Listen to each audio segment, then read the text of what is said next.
A verdade que despois das intervencións que vimos de ver estes días por parte do conselleiro, tamén por parte dos representantes do Grupo Partido Popular, pois estas intervencións pois nos facían pois chegar a algunha reflexión, verdade? Esta reflexión ten que ver cunha sorte de neolingua a que estamos afeitos e na que se repite sistematicamente este mantra da normalidade. Eu sinto, señor Álvarez, porque en realidade quería devolverlle o spoiler, pero adiantouse o señor Fernández Prado con esta cuestión da normalidade. Entón, eu sí que creo que de algún xeito o que pretendo facer primeiro dúas valoracións. A primeira, que esta cuestión do transporte en bacharelato non se pode abstraer do cúmulo de despropósitos que vivimos con estes bandazos e con esta improvisación ao longo do principio de curso. E despois, como eu creo e nós tendemos a, de algún xeito, tratarnos de situarnos na lógica do outro, tratar de entender de algún xeito cales son as motivacións, pois eu creo que se presta, antes de chegar a esta cuestión do transporte, que creo que está perfectamente explicada polo señor Álvarez, facer un percorrido por este cúmulo de despropósitos que nos puxeron ata aquí. E o feito é que eu, cando trataba de facer este exercicio, pois me situaba un pouquiño máis na lógica dos Monty Python, e de verdade, agora, a verdade entendades por qué, que da lógica da responsabilidade. E fixádevos que así é, porque o mantra era o seguinte: o curso empezou con normalidade. É o mantra sistemático. E, bueno, eu creo que é de recibo preguntarse que fixo entón a Consellería pola normalidade. Pois ben, empezamos polas ratios. As ratios non se tocan, vemos como hai unha discriminación do alumnado de infantil e primaria e vemos como en secundaria implican masificación das clases ata o punto de ter que poñer en mampares. Pero ben, a parte das ratios que fixo a Consellería pola normalidade, pois ben, as distancias de seguridade. Aquí asistimos ao baile de protocolos, o incumprimento das medidas sanitarias dentro do 22 de xuño. Me gustaríame que o señor Rodeiro se centrase nesta data, porque sospeito que vamos volver outra vez o 28 de agosto. Entón, pois seguimos nesta cuestión. Pero a parte das ratios e das distancias de seguridade, que fixo a Consellería pola normalidade? O plan de avaliación de riscos. Nos atopamos con que, a pesar de que tivemos 6 meses, non se elaborou un plan de avaliación de riscos que demostrou absolutamente imprescindible. Pero a pesar das ratios, das distancias de seguridade, da avaliación de riscos, que fixo a Consellería pola normalidade? Pois que non exerceu as súas competencias. Tiña competencias en todas estas cuestións e vemos como tampouco foron exercidas. Pero ademais das ratios, da distancia de seguridade, da avaliación de riscos e de exercicio das súas competencias, que fixo a Consellería por esta normalidade que tanto predica? Pois temos tamén a cuestión da limpeza e da desinfección dos centros, que simplemente no caso no que tiñan competencia, teñen competencia nos dous, pero no caso de secundaria non envían o profesorado, e no caso de educación infantil e primaria delegan estas cuestións pois nos concellos. Pero a parte da xestión das ratios, da distancia de seguridade, do exercicio das competencias, da falta de avaliación de riscos e da xestión, da limpeza e desinfección, que fixo a Consellería pola normalidade? Pois tamén os problemas na contratación de profesorado. Chegan a dobrarse ratios en infantil e primaria e o profesorado que se implica pois está a ser denunciado pola propia comunidade educativa como absolutamente insuficiente.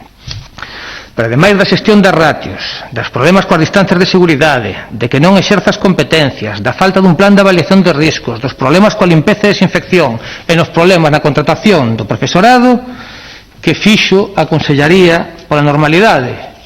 Pois ben, pois vemos tamén o que aconteceu cos problemas coas AMPAs, que mentre as AMPAs demandaban seguridade, pois a Consellería mesmo chegaba a acusar as AMPAs de politizar as súas demandas.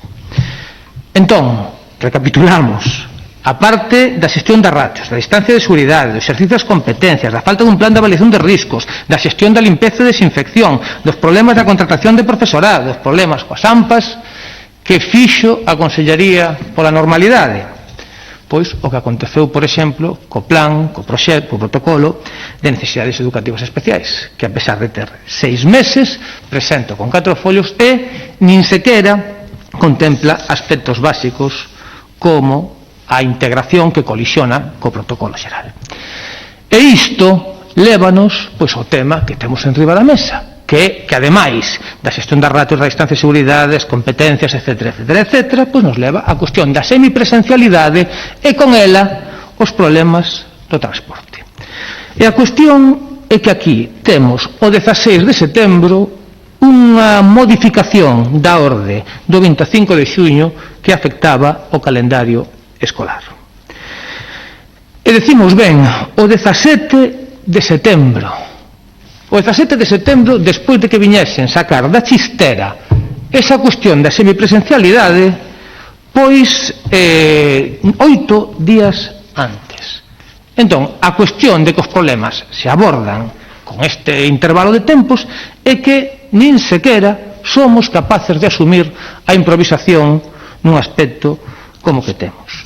Isto, lóxicamente, trae problemas. Trae problemas porque, fixádevos que fíxense que con estas actitudes, pois as familias nin sequera sabían a día 9 de setembro, probablemente máis adiante, se os seus fillos ian ter quendas de mañán ou de tarde, coas derivadas e cos problemas que isto trae, lóxicamente, por unha banda, para a propia xestión da conciliación e pola outra, para a xestión do propio transporte. E o problema, eu creo que tal cal como decía o señor Álvarez, xa non é que o alumnado quede sen o transporte lexítimo, que con Gorde tampouco me gusta esa terminoloxía. Non, é que en moitos lugares do país quedan directamente sen transporte, sen ningún tipo de transporte. E isto acontece porque non é nada novo, nin sequera, é algo que se motive no contexto da pandemia, as cuestións, o lobby do transporte, pois é quen en tantísimas ocasións determina os horarios dos centros. Lóxicamente, cando co curso iniciado se produce unha modificación do horario do centro, pois de verdade que hai que ser moi pouco previsor para pensar que isto non ia ter o seu correlato no transporte do alumnado de bacharelato e tamén de outros niveis que tamén está afectando noutros niveis educativos. Polo tanto, é que volvemos á mesma. Isto está instalado na seica normalidade e aquí tampouco hubo caos, tampouco houbo bandazos e tampouco hubo improvisación. Entón, como sospeito que neste Ministerio da Verdade no que tornou a Consellería de Educación, pois imos continuar con este exercicio de neolingua, pois de verdade que me gustaría que o señor Rodeiro nos explicase algunhas destas cuestións, porque a alternativa é o cambio nos horarios do transporte, que sabemos que en moitos casos, polo menos feito ese transporte combinado, que isto tamén daría para o seu debate, pois ten unha implicación no propio servizo de transporte que se dá neste tipo de localidades. Nos, por suposto, adiantamos que o noso voto vai ser, non pode ser de outro xeito, positivo a esta favorable a esta iniciativa. E facémolo porque este discurso que vimos de ver e que adianto que veremos por parte do Partido Popular de que o problema está resolto, pois non contempla tantas das dificultades que se implican. Porque, por exemplo, no propio plan do transporte, que se refería o señor Álvarez, hai realidades que están afectando a alumnado por estas mesmas cuestións, pero que simplemente se establecen en base a eses 2 kilómetros de distancia de seguridade cando o centro está no núcleo urbano, pero aí quedan valeiros legais e creo que é algo que tamén deberíamos asumir, porque que é o que pasa cando acontece a inversa? Que é o que acontece cando, por exemplo, temos centros fora do núcleo e o alumnado que ten que desplazarse? Pois isto está ocasionando problemas tamén en moitos centros e, polo tanto, creo que son problemas que se deben abordar.